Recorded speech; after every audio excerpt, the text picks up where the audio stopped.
ವಿದ್ಯಾರ್ಥಿಗಳೇ, ಈ ದಿನದ ವಿಡಿಯೋ ತರಗತಿಗೆ ತಮಗೆಲ್ಲ ಸ್ವಾಗತವನ್ನು ಕೋರ್ತಾ ಇದ್ದೀನಿ. ನನ್ನ ಹೆಸರು CM ಜ್ಯೋತಿ. ಶ್ರೀ ರುದ್ರೇಶ್ವರ ಪ್ರೌಢಶಾಲೆ ಪಾಂಡಮಟ್ಟಿ ತೊಪ್ಪೇನಹಳ್ಳಿಯಲ್ಲಿ ಗಣಿತ ಶಿಕ್ಷಕಿಯಾಗಿ ಕಾರ್ಯವನ್ನು ನಿರ್ವಹಿಸ್ತಾ ಇದ್ದೀನಿ.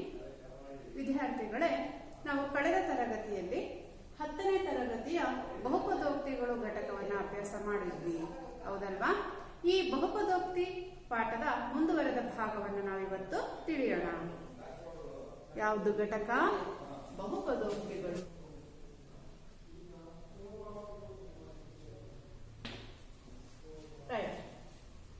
ಹಿಂದಿನ ತರಗತಿಯಲ್ಲಿ ಈ ಬಹುಪದೋಕ್ತಿಯ ಶೂನ್ಯತೆಯನ್ನ ರೇಖಾಗಣಿತೀಯವಾಗಿ ಯಾವ ರೀತಿ ಅರ್ಥೈಸ್ಕೊಳ್ಬಹುದು ಅಂತ ಹೇಳ್ಬಿಟ್ಟು ಕೆಲವು ಉದಾಹರಣೆಗಳನ್ನ ಗಮನಿಸಿದ್ವಿ.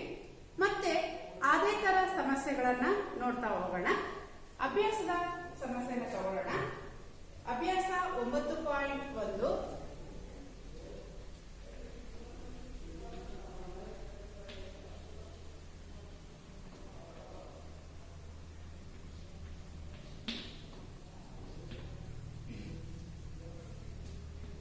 ಉದಾಹರಣೆ 1. y is equal to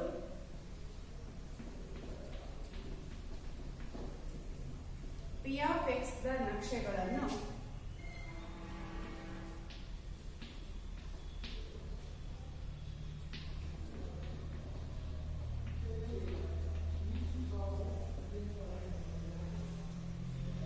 ಕೆಳಗಿನ ಚಿತ್ರಗಳಲ್ಲಿ ನೀಡಿದ್ದು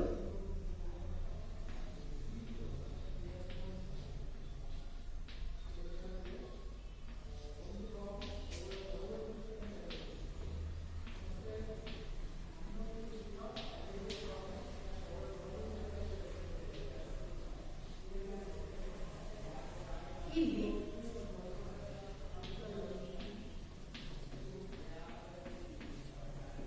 p of x ಎಂಬುದು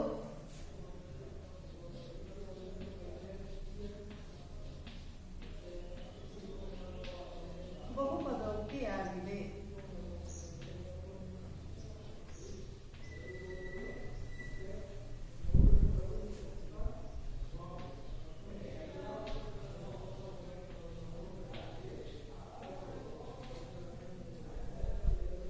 ಪ್ರತಿ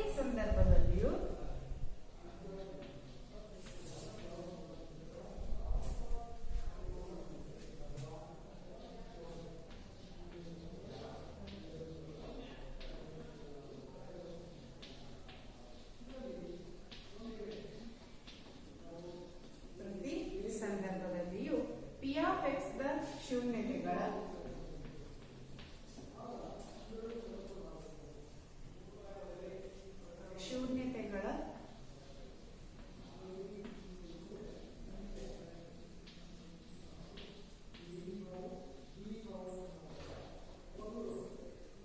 ಸಂಖ್ಯೆಯನ್ನು ಕಂಡುಹಿಡಿಯಿರಿ.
YO Y dash.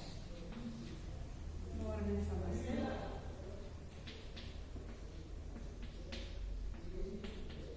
YO Y dash. ನಾಲ್ಕನೇ ಸಮಸ್ಯೆ YO Y dash XO X dash.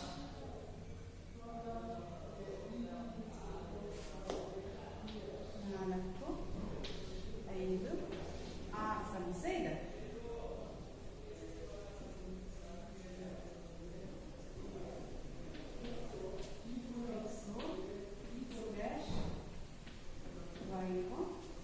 Y dash.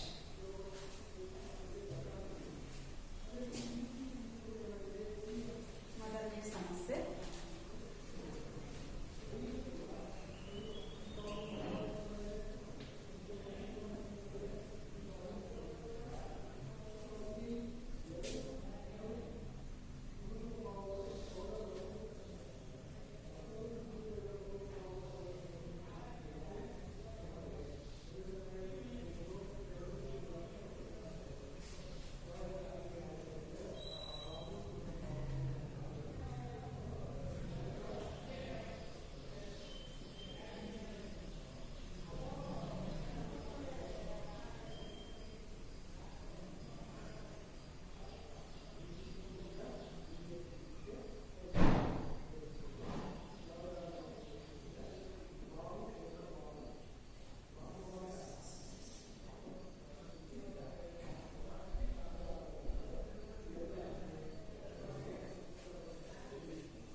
ನೀಡಲಾಗಿದೆ. ವಿದ್ಯಾರ್ಥಿಗಳೇ, ನೀವು ಕಳೆದ ತರಗತಿಯಲ್ಲಿ ಶೂನ್ಯತೆಗಳ ಸಂಖ್ಯೆಯನ್ನು ಯಾವ ರೀತಿ ಕಂಡುಹಿಡಿಯೋದು ಅನ್ನೋದನ್ನ ತಿಳ್ಕೊಂಡಿದೆ.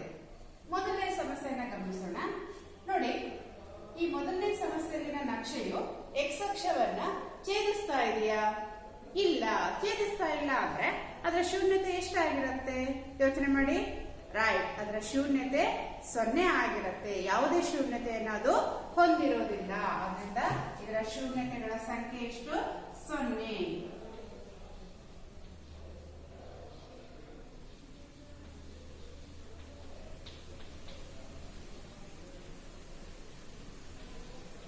ಶೂನ್ಯತೆಗಳ ಸಂಖ್ಯೆ 0.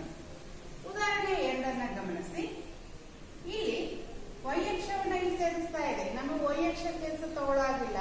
ಯಾವ ಅಕ್ಷ ಛೇದಿಸಿರ್ಬೇಕು? ನಕ್ಷೆಯು x ಅಕ್ಷವನ್ನು ಛೇದಿಸುವ x ನ ನಿರ್ದೇಶಾಂಕಗಳು ಅವುಗಳ ಶೂನ್ಯತೆ ಆಗಿರುತ್ತೆ. ಆದ್ರಿಂದ ಸಮಸ್ಯೆ 2ರಲ್ಲಿ ನೋಡಿ, ಈ ಒಂದು ನಕ್ಷೆಯು ಕೇವಲ ಒಂದು ಬಿಂದುವಿನ ಮೂಲಕ ಛೇದಿಸ್ತಾ ಇರೋದ್ರಿಂದ ಇದು ಕೇವಲ ಒಂದು ಶೂನ್ಯತೆಯನ್ನ ಹೊಂದಿರುತ್ತೆ. ಆದರೆ ಈ ಸಮಸ್ಯೆಯಲ್ಲಿನ ಶೂನ್ಯತೆಗಳ ಸಂಖ್ಯೆ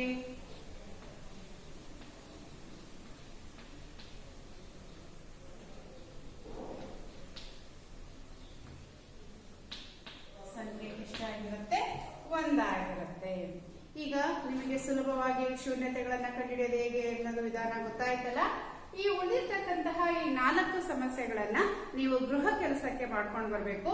ಈ ನಕ್ಷೆಯಲ್ಲಿ ನೀಡಿರ್ತಕ್ಕಂತಹ ಶೂನ್ಯತೆಗಳ ಸಂಖ್ಯೆ ಎಷ್ಟು ಅಂತ ಹೇಳ್ಬಿಟ್ಟು ನೀವು ಗುರುತಿಸಬೇಕಾಗತ್ತೆ. ಈ ರೇಖಾಚಿತ್ರಗಳನ್ನ ನೀಟಾಗಿ ನೀವು ಬರ್ಕೊಳ್ಳಿ ಮಕ್ಕಳು.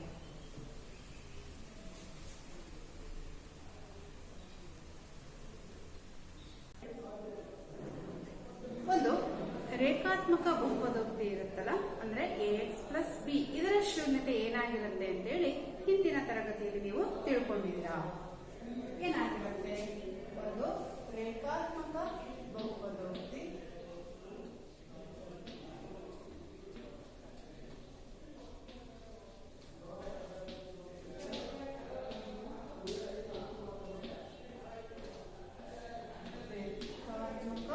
ಬಹುಪದೋಕ್ತಿಯ ಶೂನ್ಯತೆ. ರೇಖಾತ್ಮಕ ಬಹುಪದೋಕ್ತಿ ಅಂದ್ರೆ ಯಾವ ರೂಪದಲ್ಲಿರುತ್ತೆ? ax ಪ್ಲಸ್ b ರೂಪದಲ್ಲಿ ಇರುತ್ತೆ. ಇದರ ಶೂನ್ಯತೆಯನ್ನು ನಾವು ಗಮನಿಸೋದಾದ್ರೆ, ಈ ಒಂದು ರೇಖಾತ್ಮಕ ಬಹುಪದೋಕ್ತಿಯ ಶೂನ್ಯತೆ ax plus b is equal to 0. That is equal to ax is equal to b ಅನ್ನ ಸ್ಥಳಾಂತರಿಸಿದ್ರೆ minus b. So x is equal to ಇಲ್ಲಿ ಎರಡು ಕಡೆ ಎ ಇಂದ ಭಾಗಿಸಿದಾಗ ನಮಗೆ ಏನ್ ಬರುತ್ತೆ ಉತ್ತರ ಮೈನಸ್ ಬಿ ಬೈ ಎ. ನಾವು ಎಕ್ಸ್ ಅನ್ನ ಆ ಬಹುಪದೋಕ್ತಿಯ ಶೂನ್ಯತೆ ಅಂತ ಹೇಳ್ಬಿಟ್ಟು ಕರಿತೀವಿ. ಆದ್ರಿಂದ ರೇಖಾತ್ಮಕ ಬಹುಪದೋಕ್ತಿಯ ಶೂನ್ಯತೆಯನ್ನ ನಾವೊಂದು ಈ ಒಂದು ನಿಯಮ ಅಂದ್ರೆ ಮೈನಸ್ ಬಿ ಬೈ ಎ ನಿಯಮದ ಪ್ರಕಾರ ನಾವು ಕಂಡುಹಿಡಿಬಹುದು ಅಂತೇಳಿ ನೀವು ತಿಳ್ಕೊಂಡಿದ್ದೀರಾ. ರೇಖಾತ್ಮಕ ಬಹುಪದೋಕ್ತಿಯ ಶೂನ್ಯತೆ ಮೈನಸ್ ಬಿ ಬೈ ಎ ಆಗಿರುತ್ತೆ ಅಂತ ಗೊತ್ತಾಯ್ತು. ಅದೇ ರೀತಿ ವರ್ಗ ಬಹುಪದೋಕ್ತಿಯ ಶೂನ್ಯತೆಯು ಅವುಗಳ ಸಹಗುಣಕಗಳ ಜೊತೆ ಯಾವುದೇ ರೀತಿಯ ಸಂಬಂಧವನ್ನ ಹೊಂದಿದೆಯಾ ಅನ್ನೋ ಪ್ರಶ್ನೆಗೆ ನಾವು ಉತ್ತರವನ್ನ ಕಂಡುಹಿಡಿಯೋಣ. ಒಂದು ಉದಾಹರಣೆ ಮೂಲಕ ಅದನ್ನ ಅರ್ಥೈಸಿಕೊಳ್ಳೋಣ.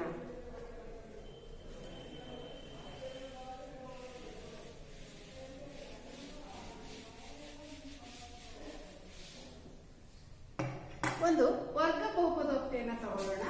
ಉದಾಹರಣೆ 1 2x²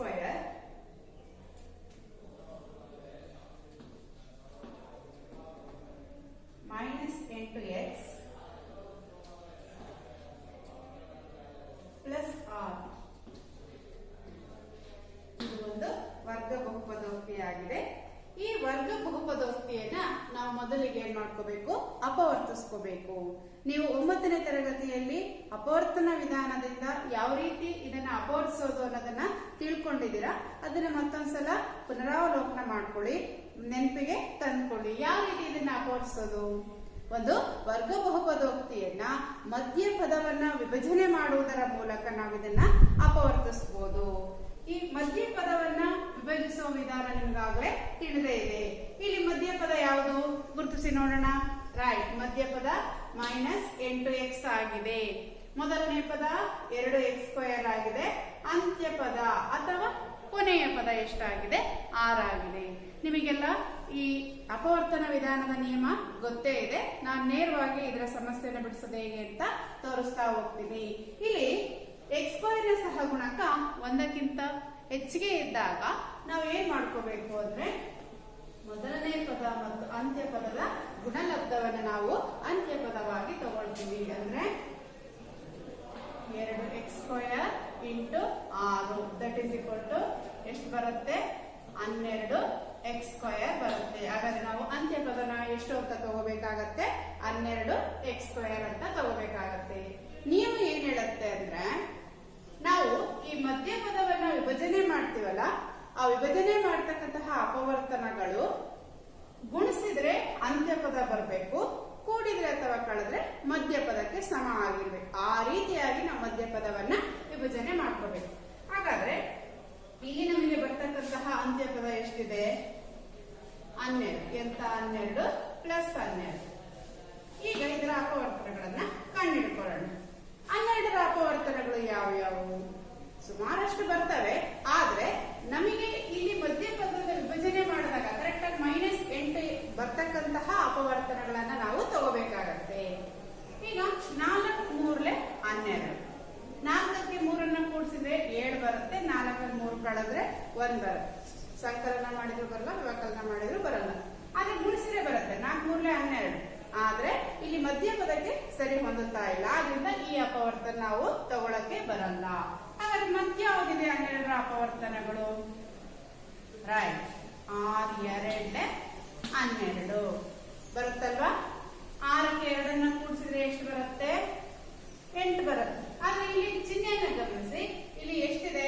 -8 ಇರೋದ್ರಿಂದ ನಾವು ಎರಡಕ್ಕೂ ಸಹ ಏನ್ ಚಿಹ್ನೆಯನ್ನ ಹಾಕ್ಬೇಕಾಗತ್ತೆ? ಋಣಾತ್ಮಕ ಚಿಹ್ನೆಯನ್ನ ಹಾಕ್ಬೇಕಾಗತ್ತೆ. ಎರಡೂ ಮೈನಸ್ ಇದ್ದಾಗ ಅವುಗಳ ಮೊತ್ತವನ್ನ ಕಂಡುಹಿಡಿದು ಮೈನಸ್ ಚಿಹ್ನೆನಾಗೆ ಇಡ್ತೀವಿ, ಹೌದಾ? ಹಾಗಾದ್ರೆ -6 -2ರ ಮೊತ್ತ ಎಷ್ಟಾಗಿರುತ್ತೆ? -8 ಆಗುತ್ತೆ. ಹಾಗಾದ್ರೆ -8 ನಾವು -6 ಮತ್ತು -2 ಅಂತ ಹೇಳ್ಬಿಟ್ಟು ವಿಭಜನೆ ಮಾಡ್ಕೊಂಡಿದೀವಿ. ಗುಣಿಸಿದ್ರು ಕರೆಕ್ಟ್ ಆಗಿ ಬರುತ್ತಾ ನೋಡಿ. Minus into minus plus 6 2 12. ಹಾಗಾದ್ರೆ ಈ ಅಪವರ್ತನ ಸರಿ ಹೊಂದತ್ತೆ. ಸೊ ಇದನ್ನ ಅಪವರ್ತಿಸೋಣ. ಮೊದಲನೇ ಪದ ಹಾಗೆ ಬರ್ಕೊಳ್ಳೋಣ. ನಾವಿಲ್ಲಿ 8x ಅನ್ನ ವಿಭಜನೆ ಮಾಡ್ತಾ ಇದ್ವಿ. ಆ ಅಪವರ್ತನಗಳನ್ನ ಬರ್ಕೊಳ್ಳೋಣ. ಎಷ್ಟಿದೆ? -6x -2x plus 6. ನಾವು ಈ ಅಪವರ್ತನಗಳನ್ನ ಬರ್ಕೊಳ್ತೀವಲ್ಲ, -2 ಫಸ್ಟ್ ಆರು ಬರ್ಕೋಬಹುದು, -6 ಫಸ್ಟ್ ಆರು ಬರ್ಕೋಬಹುದು. ನಾವು ಯಾವ ರೀತಿಯಾಗಿ ಅದನ್ನು ಅಪವರ್ತನಗಳನ್ನ ಬರ್ಕೋಬಹುದು. ಈಗ ಇಲ್ಲಿ 4 ಪದ ಆಯ್ತು. ನಾವೇನ್ ಮಾಡ್ಬೇಕು, ಮೊದಲನೇ 2 ಪದವನ್ನ ಒಂದು ಗುಂಪು ಮಾಡೋಣ, ಕೊನೆ 2 ಪದವನ್ನ ಒಂದು ಗುಂಪನ್ನಾಗಿ ಮಾಡೋಣ. ಈ ಗುಂಪಿನಲ್ಲಿ ನಾವು ಮತ್ತೆ ಇದನ್ನ ಅಪವರ್ತಿಸಬೇಕಾಗತ್ತೆ. ಯಾವ ರೀತಿ ಅಪವರ್ತಿಸ್ತೀರಾ? ರೈಟ್, ಇದನ್ನ ಸಾಮಾನ್ಯ ಅಪವರ್ತನ ತೆಗೆಯುವುದರ ಮೂಲಕ ಅಪವರ್ತಿಸಬೇಕು. ಎರಡರಲ್ಲೂ ಇರ್ತಕ್ಕಂತಹ ಸಾಮಾನ್ಯ ಅಪವರ್ತನ ಎಷ್ಟಾಗಿದೆ? ಎರಡರಲ್ಲೂ ಇರ್ತಕ್ಕಂತಹ ಸಾಮಾನ್ಯ ಅಪವರ್ತನ 2x. 2x ಅನ್ನ ಸಾಮಾನ್ಯ ತಂದ್ರೆ ಇಲ್ಲಿ x ಉಳಿತು, ಮೈನಸ್ 2 6, 2 3 6. ಅದೇ ರೀತಿ ಇವೆರಡರಲ್ಲೂ ಸಾಮಾನ್ಯ ಅಪವರ್ತನ ಎಷ್ಟು ತೆಗಿಬಹುದು ನಾವು? -2 ಅನ್ನ ಸಾಮಾನ್ಯ ಅಪವರ್ತನವಾಗಿ ತೆಗೆದ್ರೆ ಉಳ್ಕೊಳ್ಳೋದಿನ್ನೆಷ್ಟು? x. ಇಲ್ಲಿ ಮೈನಸ್ ಸಾಮಾನ್ಯ ತಗೊಳ್ಳೋದ್ರಿಂದ ಇಲ್ಲೇನ್ ಬರುತ್ತೆ? -2 6, 2 3 6. ರೈಟ್. ಮತ್ತೆ ಇವೆರಡರಲ್ಲೂ ಸಾಮಾನ್ಯ ಅಪವರ್ತನ x - 3 ಬಂತು. ಆದ್ರಿಂದ x - 3 ಅನ್ನ ಸಾಮಾನ್ಯ ಅಪವರ್ತನವಾಗಿ ತೆಗೆದ್ರೆ ಉಳ್ಕೊಳ್ಳೋದು ಇನ್ನೆಷ್ಟು ಉಳಿಯುತ್ತೆ? 2x - 2 ಉಳ್ಕೊಳ್ಳುತ್ತೆ. That is equal to x - 3. ಮತ್ತೆ ಇವೆರಡರಲ್ಲಿ ಸಾಮಾನ್ಯ ಅಪವರ್ತನ 2 ತೆಗೆದ್ರೆ x - 1 ಬರುತ್ತೆ. ಇವು 2x² - 8x + 6ರ ಅಪವರ್ತನಗಳಾಗಿವೆ. ಈ ಒಂದು ವರ್ಗ ಬಹುಪದೋಕ್ತಿಯ ಶೂನ್ಯತೆಯನ್ನ ಕಂಡುಹಿಡಬೇಕು ಅಂದ್ರೆ ಈ ಅಪವರ್ತನಗಳನ್ನ 0ಗೆ ಸಮೀಕರಿಸಿಕೊಳ್ಳೋಣ. ಅಂದ್ರೆ x - 3 = 0. ಅದೇ ರೀತಿ 2ರ ಬೆಲೆ 0 ಆದ್ರೆ 0ನೇ ಬರುತ್ತೆ. x - 1 = 0. -3 ಅನ್ನ ಸ್ಥಳಾಂತರಿಸಿದ್ರೆ +3 ಆಗುತ್ತೆ. ಅದೇ ರೀತಿ -1 ಅನ್ನ ಸ್ಥಳಾಂತರಿಸಿದ್ರೆ +1 ಆಗುತ್ತೆ. ಆದ್ರಿಂದ ಈ ಕೊಟ್ಟಿರ್ತಕ್ಕಂತಹ ಬಹುಪದೋಕ್ತಿಗೆ 3 ಮತ್ತು 1 ಅವುಗಳ ಶೂನ್ಯತೆಗಳಾಗಿರ್ತವೆ. 3 ಮತ್ತೆ 1 ದೊರೆಯಿತು. ಇವುಗಳ ಮೊತ್ತ ಮತ್ತೆ ಗುಣಲಬ್ಧವನ್ನ ಕಂಡುಹಿಡಿಯೋಣ.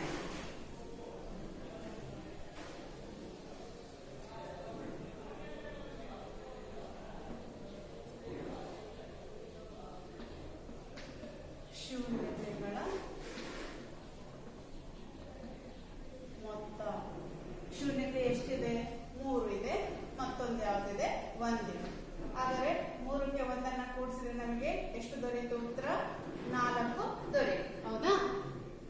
ಈ 4 ಉತ್ತರ ಬರಬೇಕು ಅಂದ್ರೆ ಈ ಕೊಟ್ಟಿರ್ತಕ್ಕಂತಹ ವರ್ಗ ಬಹುಪದೋಕ್ತಿಯನ್ನ ಗಮನಿಸಿ ಯಾವ ಬೆಲೆನ ತಗೊಳ್ಬೇಕಾಗತ್ತೆ ನಾವು ಅಂದ್ರೆ 2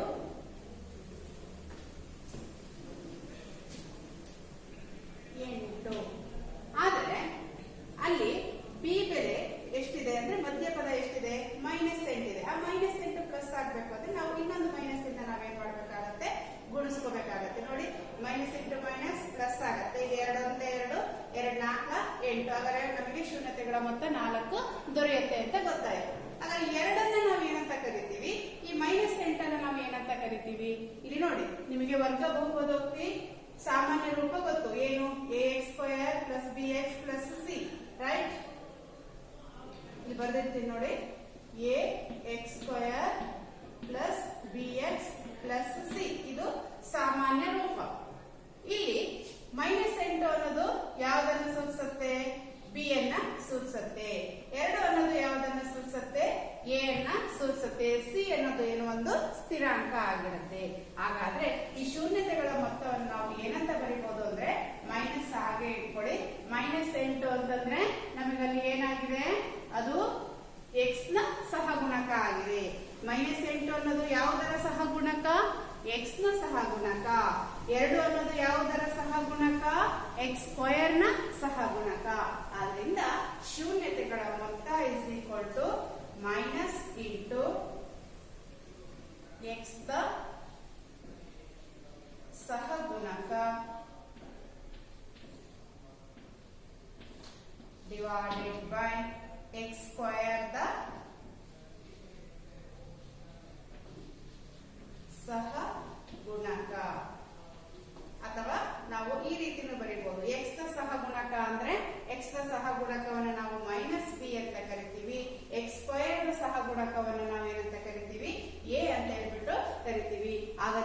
ವರ್ಗ ಬಹುಪದೋಕ್ತಿಯ ಶೂನ್ಯತೆಗಳ ಮೊತ್ತವನ್ನು ನಾವು ಕಂಡುಹಿಡಿಯಲಿಕ್ಕ ನಾವು -b/a ಒಂದು ಸೂತ್ರವನ್ನು ನಾವೇನ್ ಮಾಡಬಹುದು, ಉಪಯೋಗಿಸಬಹುದು.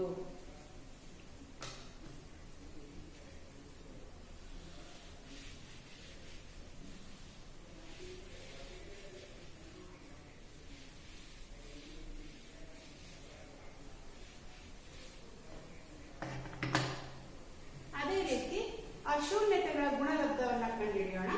ಆ ಸಮಸ್ಯೆ ಮತ್ತೊಂದ್ಸಲ ಬರ್ಕೊಳ್ತಾ ಇದ್ದೀನಿ. ಏನಿದೆ, 2x² -8x ಪ್ಲಸ್ r, ಇದು ax² plus bx plus c ರೂಪದಲ್ಲಿರುತ್ತೆ. ಈಗ ಶೂನ್ಯತೆಗಳ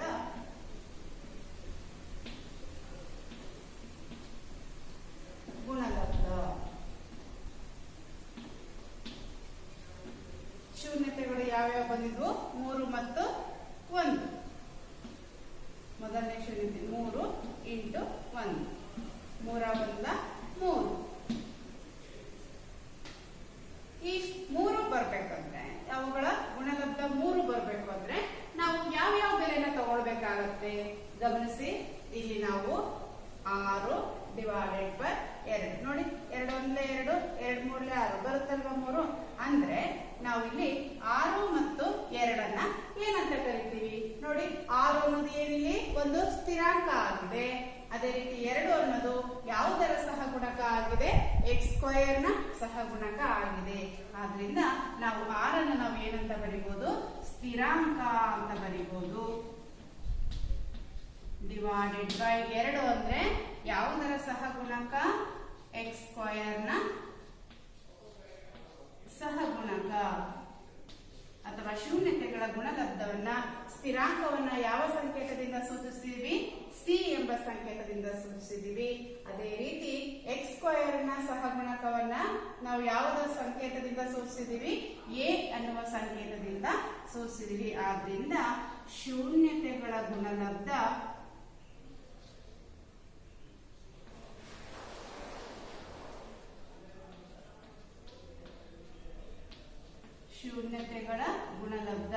ಏನ್ ಬರುತ್ತೆ? c/a. ಶೂನ್ಯತೆಗಳ ಮೊತ್ತ -b/a ಆಗಿರುತ್ತೆ. ಅದೇ ರೀತಿ ಶೂನ್ಯತೆಗಳ ಗುಣಲಬ್ಧ ಏನಾಗಿರುತ್ತೆ? c/a ಆಗಿರುತ್ತೆ. ಇವೇನು ಶೂನ್ಯತೆಗಳನ್ನ ಕಂಡುಹಿಡಿದ್ವಲ್ಲ, ಸಾಮಾನ್ಯವಾಗಿ ಅವುಗಳನ್ನ ನಾವು ಆಲ್ಫಾ ಮತ್ತು ಬೀಟಾ ಅಂತ ಹೇಳ್ಬಿಟ್ಟು ಕರೆಯೋಣ. ಆಲ್ಫಾ ಮತ್ತು ಬೀಟಾಗಳು ax² + bx + c ದ ಶೂನ್ಯತೆಗಳಾದರೆ x - ಆಲ್ಫಾ ಮತ್ತು x - ಬೀಟಾಗಳು ಅವುಗಳ ಅಪವರ್ತನಗಳಾಗಿರ್ತವೆ ಅನ್ನೋದನ್ನ ನೀವು ಕಳೆದ ತರಗತಿಯಲ್ಲಿ ತಿಳ್ಕೊಂಡಿದ್ದೀರಾ. ಸಾಮಾನ್ಯವಾಗಿ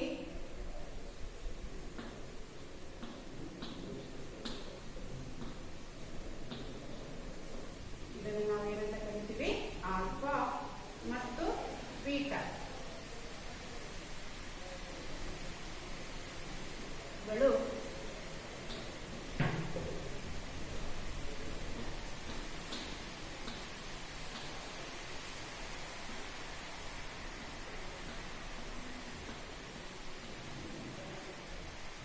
ವರ್ಗ ಬಹುಪದೋಕ್ತಿ p(x)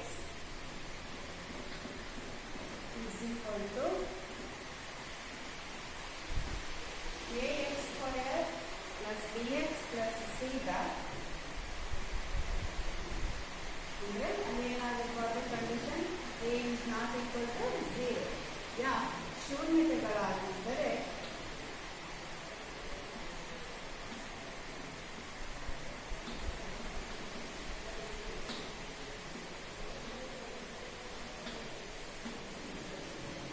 x - ಆಲ್ಫಾ ಮತ್ತು x - ಬೀಟಾ ಗಳು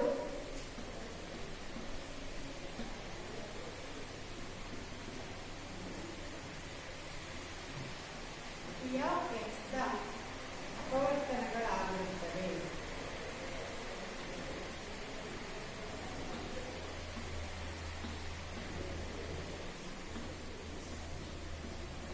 p(x) ನ ಅಪವರ್ತನಗಳು ಆಗಿರುತ್ತವೆ.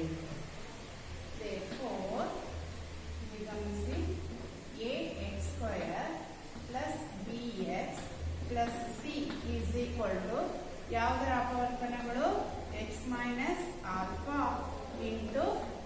Minus beta. ಇಲ್ಲಿ ಕೆ ಅಂತ ಬರ್ಕೊಳ್ಳೋಣ. ಕೆ ಎಂಬುದು ಏನನ್ನ ಸೂಚಿಸುತ್ತೆ? ಒಂದು ಸ್ಥಿರಾಂಕವನ್ನ ನಮಗಿಲ್ಲಿ ಸೂಚಿಸುತ್ತೆ. ಇಲ್ಲಿ ಕೆ ಅನ್ನೋದು ಏನು? ಒಂದು ಸ್ಥಿರಾಂಕ. ಇದನ್ನ ನಾವು ಸರಳ ರೂಪಗೊಳಿಸೋದಾದ್ರೆ ಕೆ ಇಂಟು ಇದನ್ನ ನಾವು ಗುಣಿಸಿದಾಗ ನಮಗೇನು ದೊರೆಯುತ್ತೆ ಅಂದ್ರೆ X square minus alpha plus beta into X plus alpha beta. ಈಗ ಕೆ ಇಂದ ನಾವು ಇದಷ್ಟನ್ನು ನಾವೇನ್ ಮಾಡ್ಕೋಬೇಕು? ಗುಣಿಸ್ಕೋಬೇಕಾಗತ್ತೆ ಗುಣಲಬ್ಧವನ್ನ.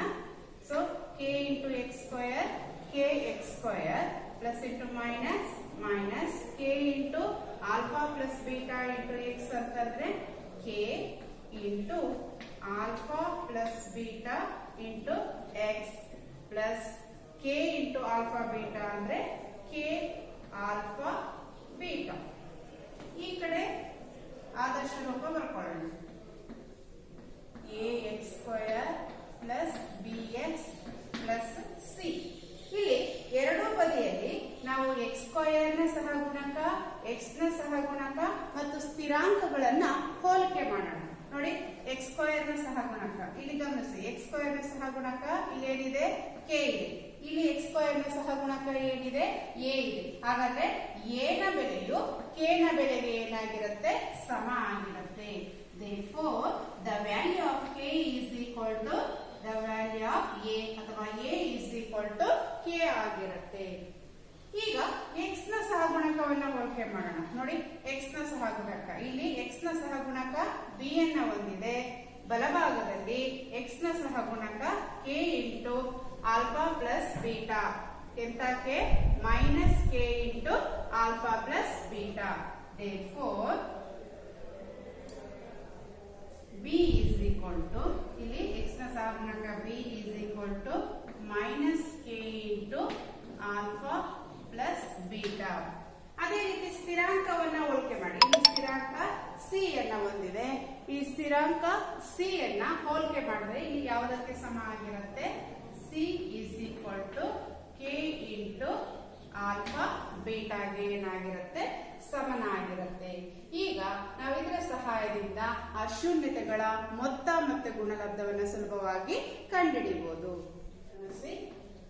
a is equal to k ಆಗಿರುತ್ತೆ. b is equal to minus k into alpha plus beta ಮತ್ತು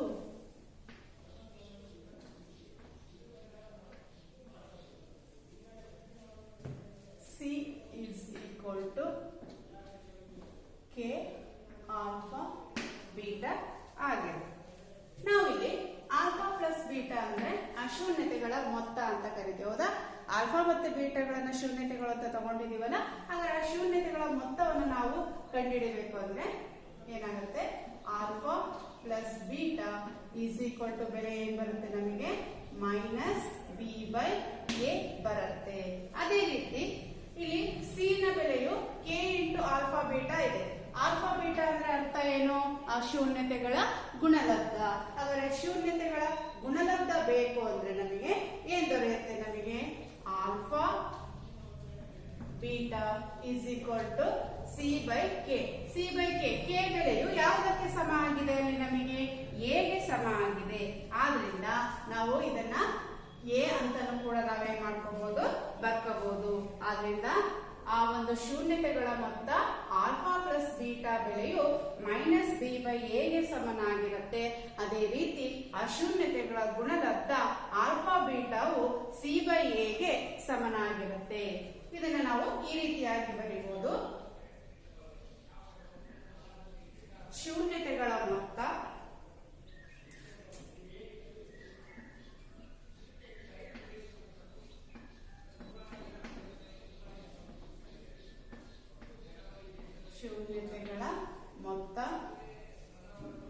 is equal to alpha plus beta is equal to minus b by a. Minus B ಅಂತಂದ್ರೆ ಯಾವುದರ ಸಹಗುಣಕ? ಅದು ಮೈನಸ್ ಬಿ ಅನ್ನೋದು X ದ ಸಹಗುಣಕ. ಆದ್ರಿಂದ ಮೈನಸ್ ಬಿ ಅನ್ನ ನಾವು ಎಕ್ಸ್ ದ ಸಹಗುಣಕ ಅಂತ ಬರ್ಕೊಳ್ತೀವಿ. ಪಿ ಅಂದ್ರೆ ಎಕ್ಸ್ ದ ಸಹಗುಣಕ.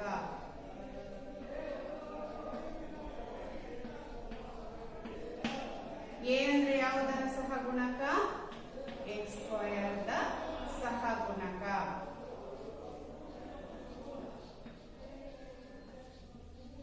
ಅದೇ ರೀತಿ ಶೂನ್ಯತೆಗಳ ಗುಣಲಬ್ಧವನ್ನು ಬರೆಯೋಣ.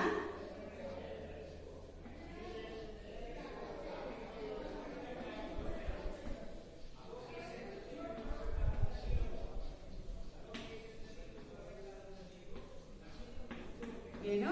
Alpha beta is equal to ಏನ್ ಬರುತ್ತೆ ಸೂತ್ರ? C by A. ಸಿ ಅಂದ್ರೆ ಏನು? ಸ್ಥಿರಾಂಕ ಡಿವೈಡೆಡ್ ಬೈ ಎ ಅಂದ್ರೆ ಯಾವುದರ ಸಹಗುಣಕ?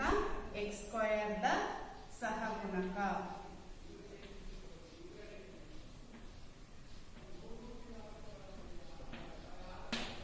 ರೈಟ್. ಹಾಗಾದ್ರೆ ಯಾವುದೇ ಒಂದು ವರ್ಗ ಬಹುಪದೋಕ್ತಿಯನ್ನ ನೀಡಿದಾಗ ಅವುಗಳ ಶೂನ್ಯತೆಗಳ ಮೊತ್ತವನ್ನ ಕಂಡುಹಿಡಿಯಲಿಕ್ಕೆ alpha plus beta is equal to minus B by A minus X ದ ಸಹಗುಣಕ ಡಿವೈಡೆಡ್ ಬೈ ಎಕ್ಸ್ ಸ್ಕ್ವಯರ್ ನ ಸಹಗುಣಕವನ್ನ ಉಪಯೋಗಿಸ್ತೀವಿ. ಅದೇ ರೀತಿ ಶೂನ್ಯತೆಗಳ ಗುಣಲಬ್ಧ ಕಂಡುಹಿಡಿಯಲಿಕ್ಕೆ alpha beta is equal to C by A. C ಅಂದ್ರೆ ಆ ಕೊಟ್ಟಿರ್ತಕ್ಕಂತಹ ವರ್ಗ ಬಹುಪದೋಕ್ತಿಯ ಸ್ಥಿರಾಂಕದ ಬೆಲೆ ಡಿವೈಡೆಡ್ ಬೈ ಎಕ್ಸ್ ಸ್ಕ್ವಯರ್ ದ ಸಹಗುಣಕ. ಈ ರೀತಿಯಾಗಿ ಈ ಎರಡು ಒಂದು ನಿಯಮವನ್ನು ಉಪಯೋಗಿಸ್ಬಿಟ್ಟು ನಾವು ಮೂಲಗಳ ಮೊತ್ತ ಮತ್ತು ಮೂಲಗಳ ಗುಣಲಬ್ಧ, ಮೂಲ ಅಂದ್ರೆ ಇಲ್ಲಿ ಯಾವುದು ಅಂತ ಹೇಳ್ತೀವಿ? ಶೂನ್ಯತೆಗಳು ಅಂತ ಹೇಳ್ಬಿಟ್ಟು ಕರಿತೀವಿ. ನಾವಿಲ್ಲಿ ಬಹುಪದೋಕ್ತಿಗಳು ಪಾಠದಲ್ಲಿ ಆ ಒಂದು ವರ್ಗ ಬಹುಪದೋಕ್ತಿಯ ಶೂನ್ಯತೆಗಳು, ಮೂಲಗಳು ಅಂತ ಹೇಳಲ್ಲ, ಶೂನ್ಯತೆಗಳು ಅಂತ ಹೇಳ್ಬಿಟ್ಟು ಕರಿತೀವಿ. ಆ ಶೂನ್ಯತೆಗಳ ಮೊತ್ತ ಮತ್ತು ಗುಣಲಬ್ಧವನ್ನ ಸುಲಭವಾಗಿ ನಾವು ಕಂಡುಹಿಡಿಯಬಹುದು. ಹಾಗಾದ್ರೆ ಯಾವುದೇ ಒಂದು ವರ್ಗ ಬಹುಪದೋಕ್ತಿಯ ಶೂನ್ಯತೆಗಳನ್ನ ಕಂಡುಹಿಡಿಯೋದು ಹೇಗೆ ಮತ್ತು ಅವುಗಳ ಮೊತ್ತ ಮತ್ತೆ ಗುಣಲಬ್ಧವನ್ನ ಕಂಡುಹಿಡಿಯೋದು ಹೇಗೆ ಅನ್ನೋದನ್ನ ಮುಂದಿನ ತರಗತಿಯಲ್ಲಿ ನಾವು ಕಲಿಯೋಣ. ಇವತ್ತಿಗೆ ಈ ಒಂದು ತರಗತಿಯನ್ನ ಮುಕ್ತಾಯಗೊಳಿಸ್ತಾ ಇದ್ದೀನಿ. ಧನ್ಯವಾದಗಳು.